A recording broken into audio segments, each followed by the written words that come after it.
There are studies that have found that retaining existing customers can cost 5 to 10 times less than acquiring new customers.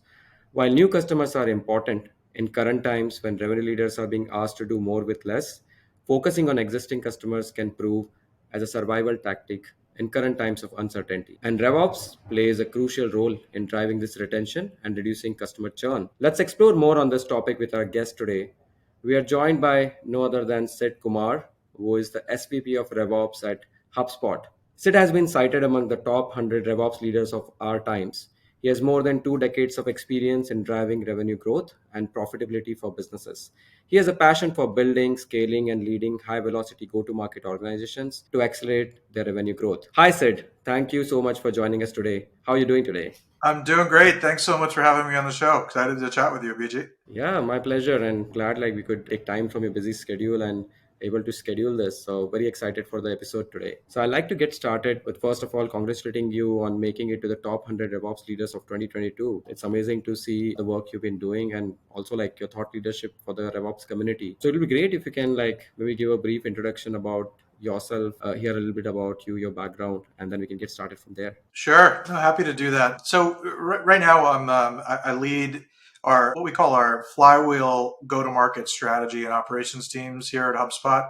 And when we say flywheel, we're referring to our go-to-market model, which brings together marketing, sales, and customer success under a consolidated go-to-market organization, along with RevOps. So partner very closely with our chief customer officer, our CMO, our chief sales officer, and our head of customer success to really drive an integrated and cohesive engagement model across the customer journey. That's a current role. And prior to this, I spent about 3.5 years at Amazon Web Services and had a number of different roles there.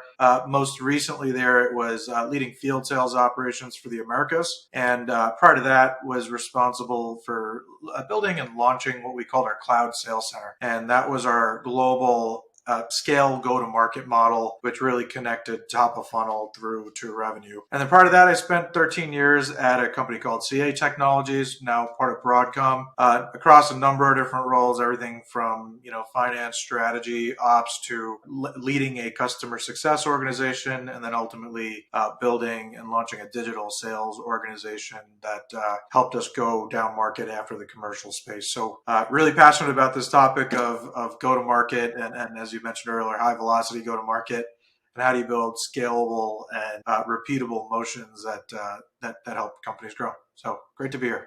So that's amazing experience. Thanks for sharing that with us. I really liked what you said, like GTM flywheel, right? Especially for B2B SaaS companies, it can unlock significant stakeholder value. So I'd love to understand your definition of what's a GTM flywheel. If you can elaborate on that for our audience, that would be great. Yeah, it's a great question. How I think about it is really connected go to market. Instead of thinking about a go to market model as marketing, sales, and customer success in their silos, how do you think horizontally? How do you really have clarity across your company on a definition of what does your customer journey look like? And there may be multiple different flavors of that based on customer segment or geography, but by and large, like, what does that customer journey look like? How do your prospects like to engage? How do your existing customers like to engage? That really becomes the underpinning from which you then look at how do you align your organization, and how do you think horizontally across that customer journey as opposed to functionally? And it's not to say that there aren't areas where you need to be really functionally deep.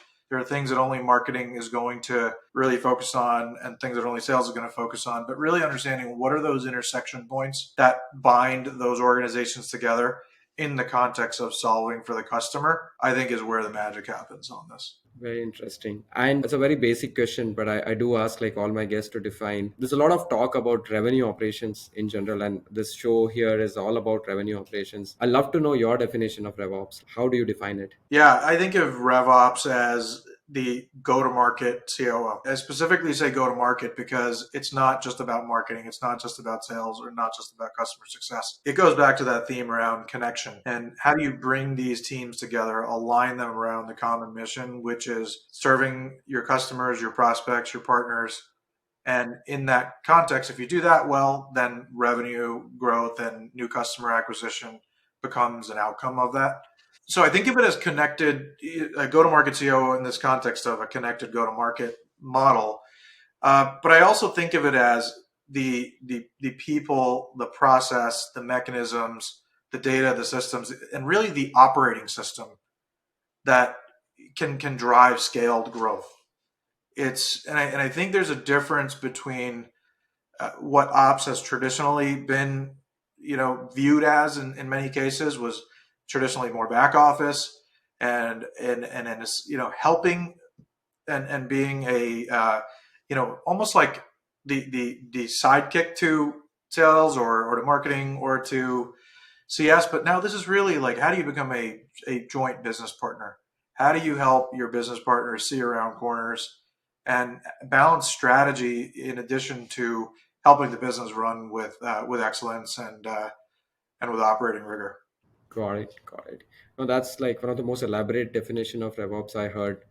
Thanks for sharing that. It's very interesting to hear perspective from someone who's running RevOps at such a big scale, right? How did you get into RevOps? I'm quite curious to understand. Like you've got like a significant history with RevOps. You've been doing this for like many years now. What was that initial point of entry into RevOps? I believe you got in when I think the term also did not even exist, right? I think we started here, so just tell us about that interesting story you had, like early days when you got into this. Yeah, it's a great question. I didn't. I wouldn't say it was a very direct or linear route to RevOps, and it's to your point. It's really interesting. I mean, RevOps, probably the term. I don't think I'd heard of it 5 years ago, and apparently it's been the fastest growing role in the past 5 years in the U.S., according to what I saw on LinkedIn a couple of months ago. I got here from my role when I was at CA Technology. CA was a $4 billion enterprise software company, heavy on premise and moving into cloud and SaaS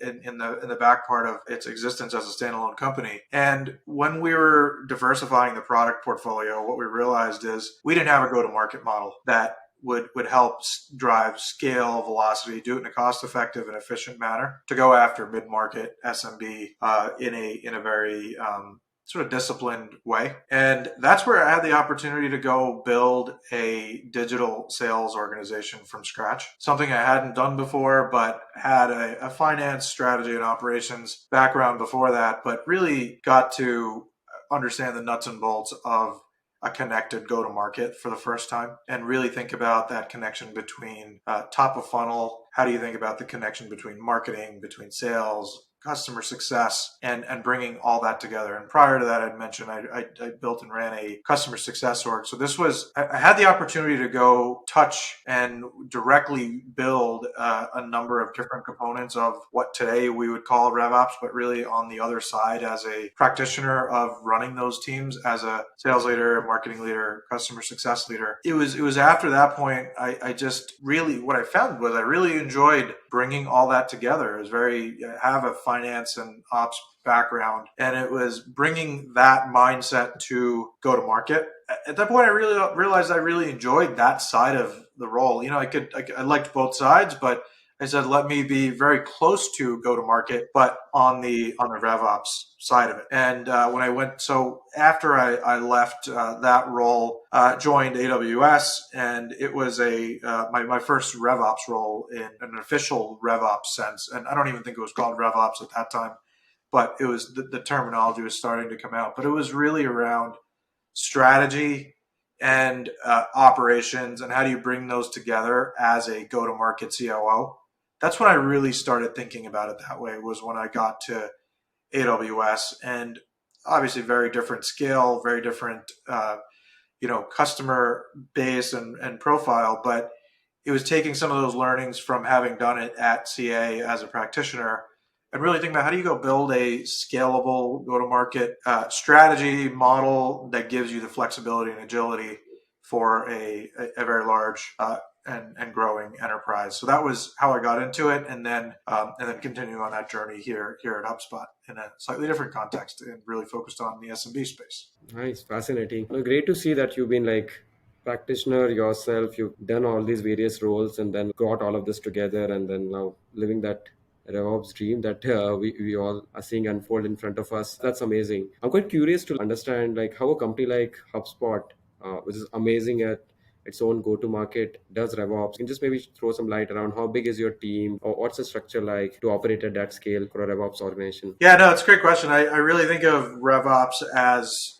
those being those core pillars I talked about earlier. There's an underpinning of data and a strong foundation of how you think about data across the customer lifecycle, and then broader integration, obviously with product and with the rest of the organization. That really is the bedrock. Then I think about, what is your systems, your automation, and tech stack strategy to run the business efficiently internally, and also think about rep productivity and customer experience. How are you optimizing your systems and technology for a scaled go-to-market model? So those, you really think about those as the foundational, some underpinnings there. And then on top of that, it's what are the processes and mechanisms that really bring this connected go-to-market model to life?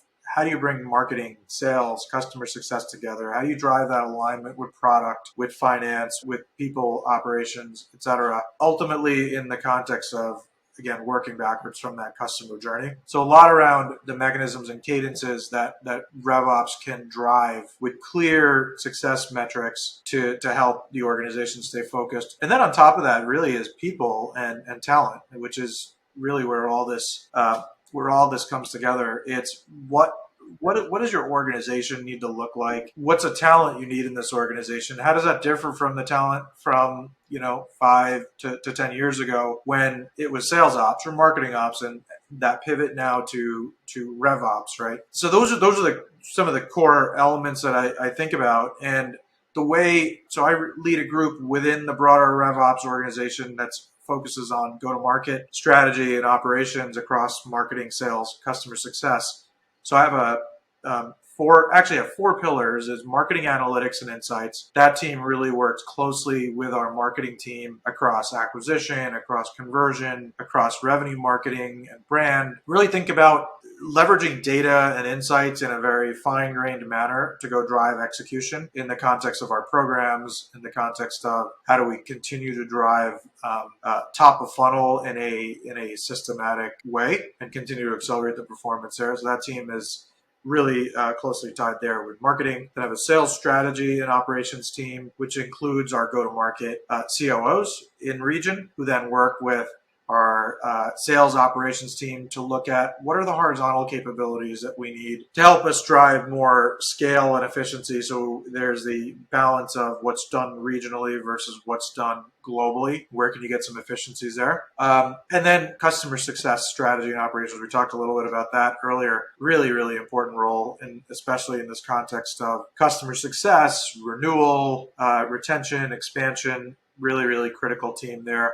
Works with our CS success team, support services organizations as well. Those are three functional pillars. But then what I realized and really thought about was there are some horizontal capabilities that are really important to bring together to drive that connected go-to-market model internally and drive that and support that scale. And I looked at what were those capabilities that we really wanted to make sure there were no gaps between the functions. And what we decided on here was bringing together planning. So we brought together planning across the flywheel. So we have one team that does planning for the entire flywheel across marketing, sales, and customer success, and make sure it holds together as part of an operating plan across our demand side, across what our reps do, and our customer success teams deliver on the retention expansion side. Incentives and compensation need to make sure that's aligned with the strategy and with our operating plan across flywheel. And then analytics and insights that really cut across flywheel.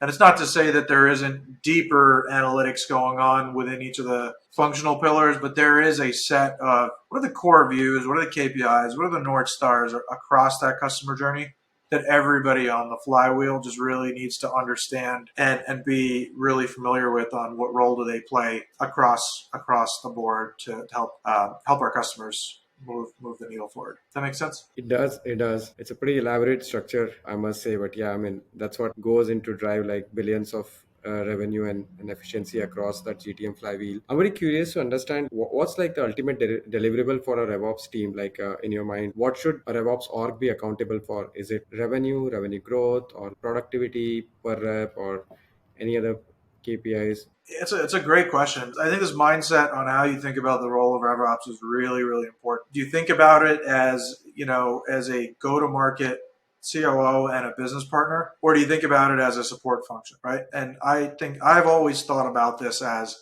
the go-to-market COO that works hand in hand with our go-to-market leaders. So in that context, I view my objectives and the team's objectives as delivering on the company's financial objectives and strategic objectives for go to market. So in year, it's making sure we are in lockstep, helping each of these functions deliver their objectives, their North Star metrics, and then ultimately the company's overall financial objectives. And then also, what are the things we're doing in year to help pave the path for continued, sustained, durable, and scaled growth? So there's that strategy element of what do we need to do to continue to think about next year and the year after, and really go after the total addressable market in a systematic and scalable and frankly just thoughtful way. Got it. No, that makes a lot of sense to have that full accountability and aligning towards the broader GTM goals, right? I mean, that's where the biggest impact gets created by the RevOps team. So that makes a lot of sense, Sid.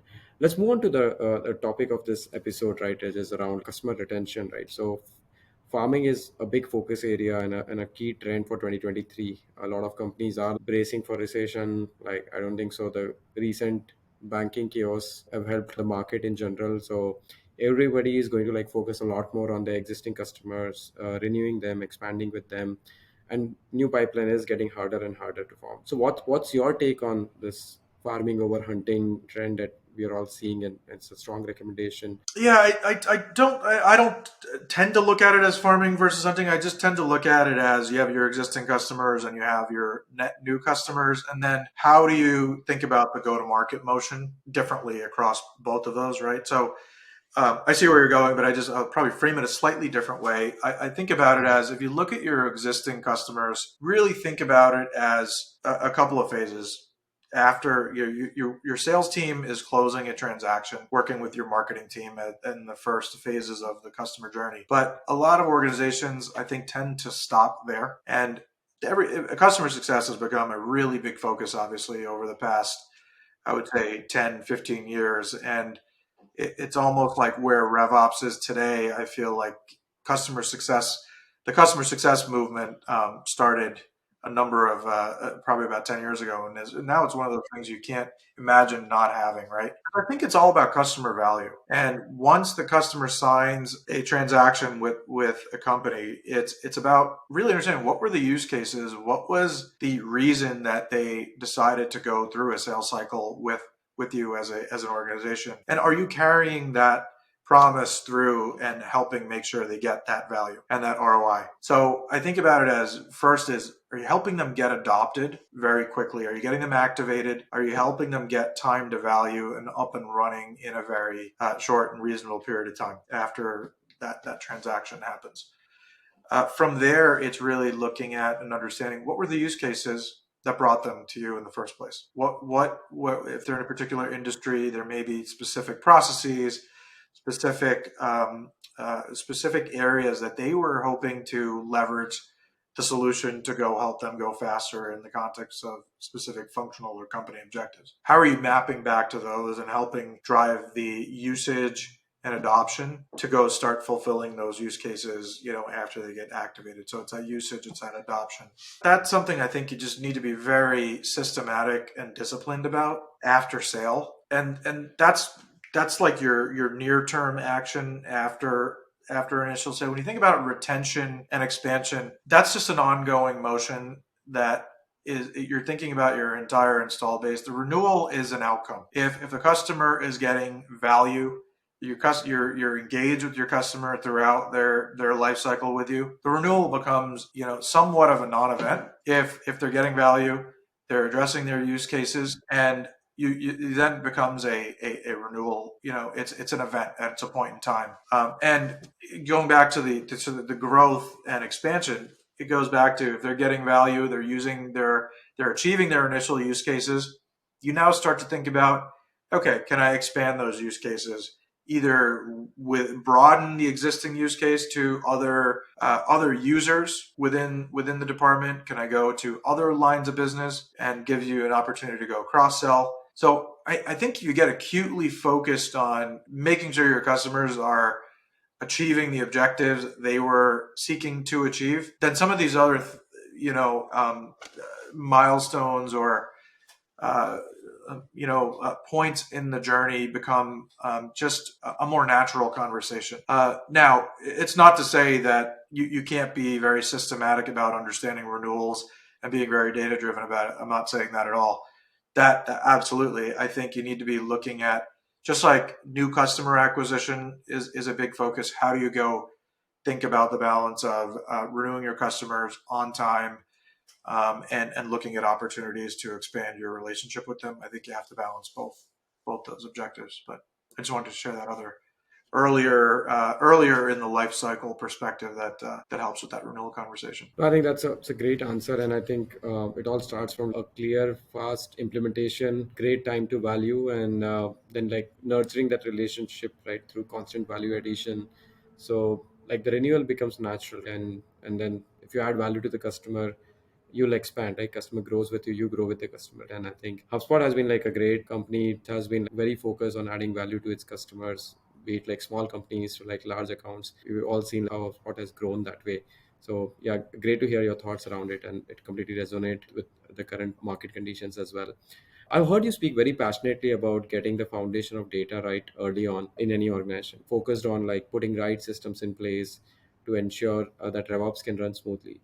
So, what role does data play here when it comes to retaining customers? Can you give some examples of how data has helped you in understanding your customers better and eventually retaining them? Yeah, it's a great question, and the short answer is it plays a tremendous role. I think data will ultimately turn into what are your hindsights, what are your insights, what are your foresights, right? I think of it that way, and understanding the past helps inform the why of the past, and then what are you going to do about it in the future. So it's not about data in its raw form, but I think you need just a high quality data foundation that you think about earlier in your life cycle as a company, to think about what are the different touch points along that customer journey, whether it's pre-sale or post-sale, and what are the customer interactions and what are the customer behaviors you want to be able to really understand at a micro level, and how can that help you as a RevOps professional provide more insights to your stakeholders to help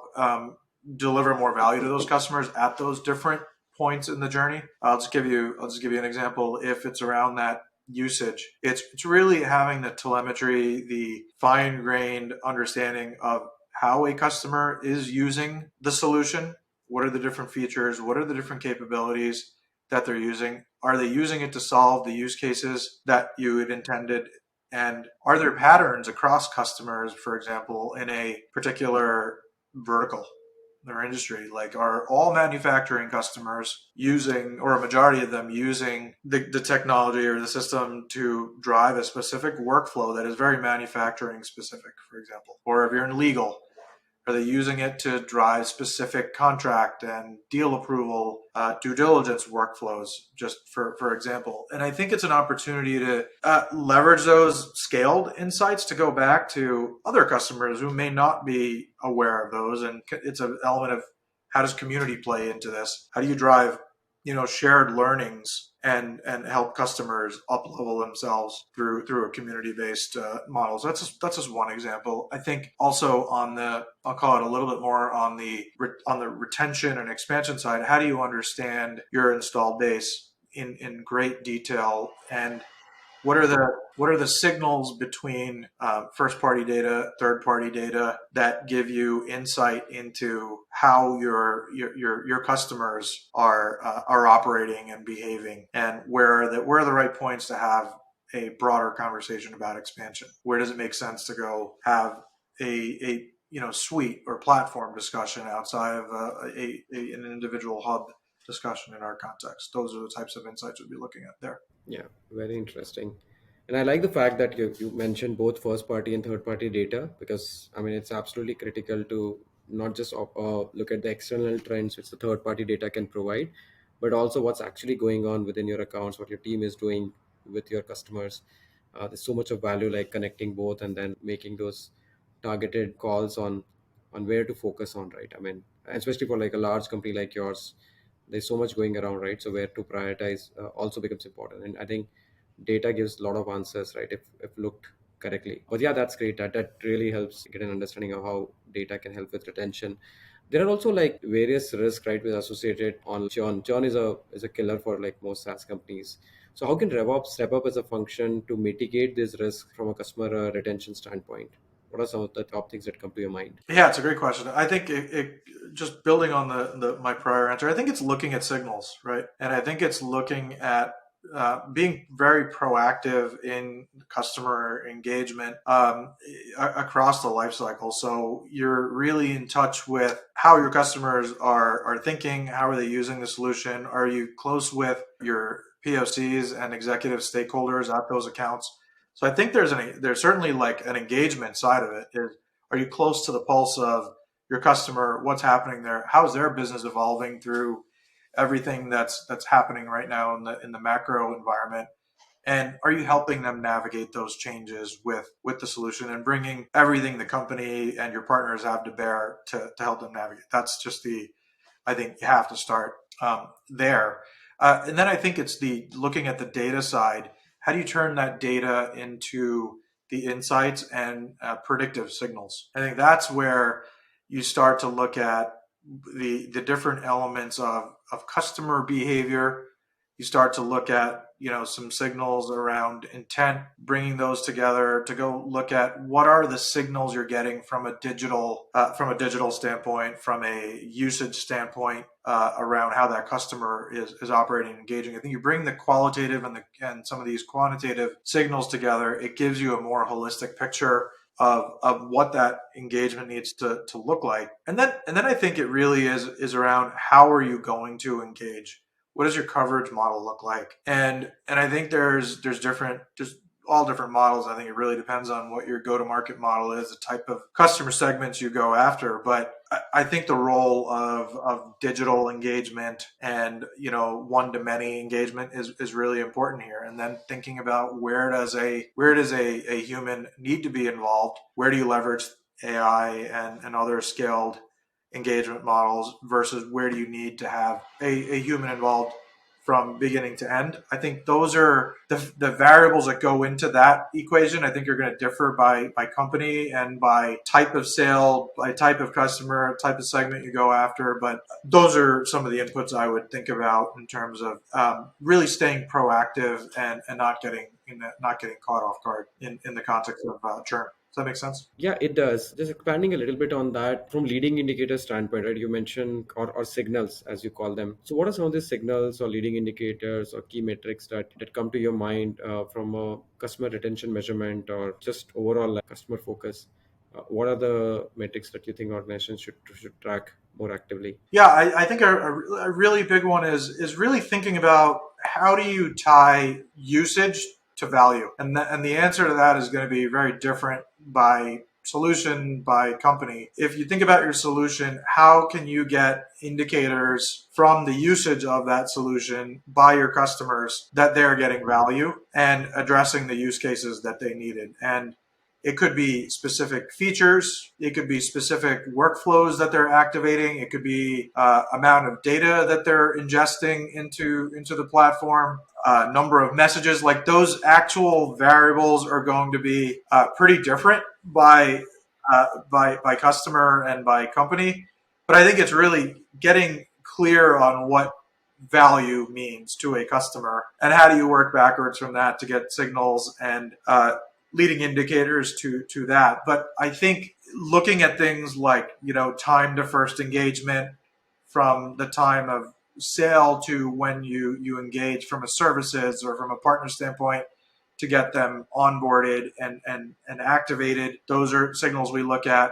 And then it's really looking at that usage and adoption journey after to go look at, are they getting the value they thought they were going to get in a timely manner? and in as frictionless of a manner as possible. When you get into things like retention or expansion, there it becomes more of the, I would call it, first party, third party signals around customer behaviors. Your usage is a certainly a big component, but you start to look at things like how often are they engaging with your support organization? How often are they are they you're looking at third party signals? Are they engaging in communities? Are they engaging with other folks in your network around topics that are related or ancillary? I think those are some of the signals we go look at as well. And you start to think of what could an index in some sense look like that gives you those signals. You develop a data framework around that, and then automation plays a big role in helping drive action from those proactive insights. And yeah, I think another aspect that could be added there is how well I think companies are multi-threading into some of these accounts, right? So multi-threading is not just at an opportunity level, but even with an existing customer, right? Especially if you have multiple products or multiple use cases that you offer from a solution standpoint, there's so much of an opportunity to go very deep into an organization in order to expand. Spot on, spot on. I think I think there's multi-threading that takes place in a couple of ways. I think one is as you certainly move up market, I think you tend to see more participants in the buying journey. But I also think multi-threading in the context of who needs to be involved in a deal nowadays in this macro environment has expanded as well. The number of checks and balances, and getting a cross-functional team like finance and legal involved earlier on, I think is important. But I think it's just to your point is I think the spirit of your question was you start to move into you have multiple products that address different lines of business. How do you reference success and value in one line of business across into other lines of business? And then how do you bring it all together? If you have more of a platform or a suite model that you go after, it's a very good point. Yeah, and there's so much of an opportunity and value there to be extracted as well as delivered. Very interesting. Love that conversation said around customer success.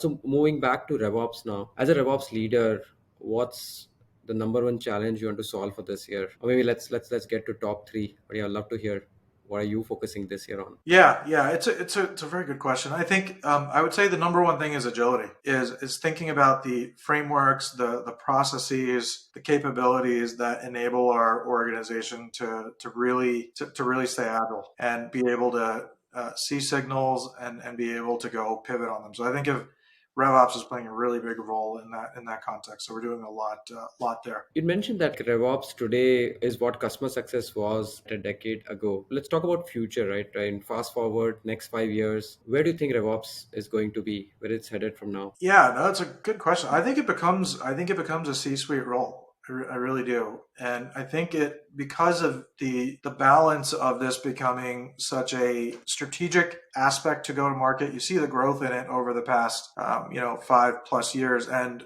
as we talked about earlier, I don't see any signs of it slowing down even in this market because in this market, there's companies out there that are continuing to invest in go to market. That's something that regardless of what the market conditions are, companies invest in go to market to come out stronger on the other end and be ready. And if you're going to invest in go to market, you want to get leverage out of that investment. And I think companies are more and more realizing the way to do that is investing alongside with RevOps right there as the role that is going to partner with those go to market leaders, especially as you're getting from a point of earlier in your journey to getting to that inflection point of scale. It's just one of those key capabilities. And when you start to bring multiple functions, you start to have a VP of sales, you start to have a VP of marketing, you have multiple functions in your on your executive team. You do need some role that is going to really be objective, step back and make sure you're solving for customer, you're solving for the company, and then you're bringing these functions together in a way that does that. So I think it's going to be a C-suite role. That's where I think it's going to go, and I think about it as really being more and more that go-to-market COO that works alongside a chief revenue officer, a chief customer officer, as a key business partner. Oh, I absolutely love it. I love that future. And I think RevOps rightly deserves that seat at strategy table. I mean, a lot of organizations make a mistake of treating it as a more of an operating role or a support function, but it definitely deserve a seat at a strategy table, right? And there's so much of value a RevOps function can deliver in terms of unlocking that GTM flywheel you talked about, right? But that's awesome. I mean, very excited for the future, rooting for the entire RevOps community there. Yeah, so much to look forward to. So let's move on to our next section, which is rapid fire questions. I'd love to know a little bit about you more on a personal level. So, like, our first question for you is, what's one book that you have read and you loved in recent past? Oh, that's a good question. I would probably say I'm a big Adam Grant fan. So, Give and Take. It's a book I've read in the past, and it's just one that I keep coming back to. It's a great read. I'm a general fan of anything he writes, but I'm really into things that challenge my thinking and help me just grow and figure out more ways to give back. So that would be one I would say. Yeah, interesting. Next one. What's the favorite part about working in RevOps? I love the continuous change and the variety and constantly just being on my toes and really thinking. It goes back to that agility point. It's being able to pivot, being able to respond and be proactive, and not knowing what every day brings in some sense, and having that element of surprise. So that's what I enjoy a lot. I think one sure can bet that there's never a dull moment in RevOps for sure. No, never a dull moment. I think that's part of the excitement, and it's continuing to evolve and take shape every day. So What's the least favorite part about working in RevOps? yeah, I'll give you. So I think the data is always a challenge, right? And we can always get better with data. There's never going to be a perfect answer, but it's continuing that journey on making data very very easily accessible, real time, at your fingertips, and really democratize it. And that's a challenge I think we've all struggled with. But as we get better and better with that, it really starts to unlock and free up the creativity and the strategic side of this role is if you can build that scalable foundation and really get to a point where you're spending time on the insight, foresight versus the hindsight. So I would say that's the area that just keeps me up, and it's an area that we all as an industry I think really need to keep thinking about how we make better and more efficient. Absolutely, 100% with you. I mean, the very fact that a company like Nectar stands today is like on the foundation of data and making it better, especially for the RevOps teams. So, absolutely love that answer. Who is one RevOps leader that you personally look up to and why? On that one, I'd have to say Shafiq Amarsi. He was my former leader at Amazon Web Services. He ran global worldwide commercial sales strategy and operations, and just his ability to balance detail of the business and understand everything that made the business tick with big picture strategic thinking in a multi-year manner for a large business that was scaling at a very rapid pace. Just I've never seen anything like that. So he's someone I'm still close to and stay in touch with, but really helped me grow as a RevOps professional when I got started. So that's what I would say. Awesome. Great to hear that. We should get Shafiq on the Revenue Lounge as well. I'm going to ask you for an intro to him and get him as a guest here. But yeah, thanks for sharing that. So, what's one advice that you received from someone that stayed with you and you like to share with us? I would say RevOps is one of those areas that is just continuing to evolve and grow, and I think keeping a learner's mindset, growth mindset, and just being comfortable taking some risks and being okay not knowing the answer or having or seeking perfection before you take some calculated risks. And I think if you're really looking for how to solve for your customers and solving for your company, you're going to really help the company. You're going to stand out in your career, and you're going to help grow your impact on the organization versus playing it too safe and taking more of a backseat role. That would be my feedback. Calculated risk are required and important, and not just in startups, like in every business. That's very actionable advice. On the advice front, what would be one piece of advice you like to give to our audience, would like to be in your role someday? Yeah, it's a good one. I did take a bit of a different path as I mentioned, but I think getting a variety of experiences and perspectives, if you want to bring together go to market at some point in your career, I think getting that marketing perspective, if you're in sales or sales ops is really, really important. Getting the customer success perspective is extremely important. So I think the more of these perspectives you can either directly get or indirectly get through some type of shadowing program or getting a mentor from one of those different organizations, I think gives you a more well-rounded view of what the customer journey looks like. And the other piece I would say is really understand what the customer journey looks like for your company, and then understand what role your specific organization or remit plays in that customer journey and what is left and right of that, right? And we think of it as a flywheel, which is not necessarily linear, but the analogy is like what are the adjacencies to the role that you have, what parts of the customer journey that they touch, and how can you learn more about those and get a more well-rounded perspective on those. I think is a pretty important one to have those different angles so you can look at it from a marketing perspective or a CS perspective, in addition to what you might have as a sales perspective. Love it. It's a great aspirational path for any new and up and coming RevOps practitioner to grow into like an SVP role someday. I do see RevOps being a great career path, and I completely agree with you. 5 years down the line, we'll see a lot of chief RevOps officers, for lack of better word. But yeah, it's definitely going to be a C-suite role. Sid, it's been great having you on the show. I absolutely enjoyed the conversation. Bunch of golden nuggets sprinkled across our conversation. I'm going to re-listen it, and I'm sure our audience are going to enjoy it. Thank you again for your time. It was lovely chatting with you today. No, likewise. Thanks for having me. Had a lot of fun having this conversation. Really, really enjoyed it as well. Hope you have a great day, and thanks to everybody for listening.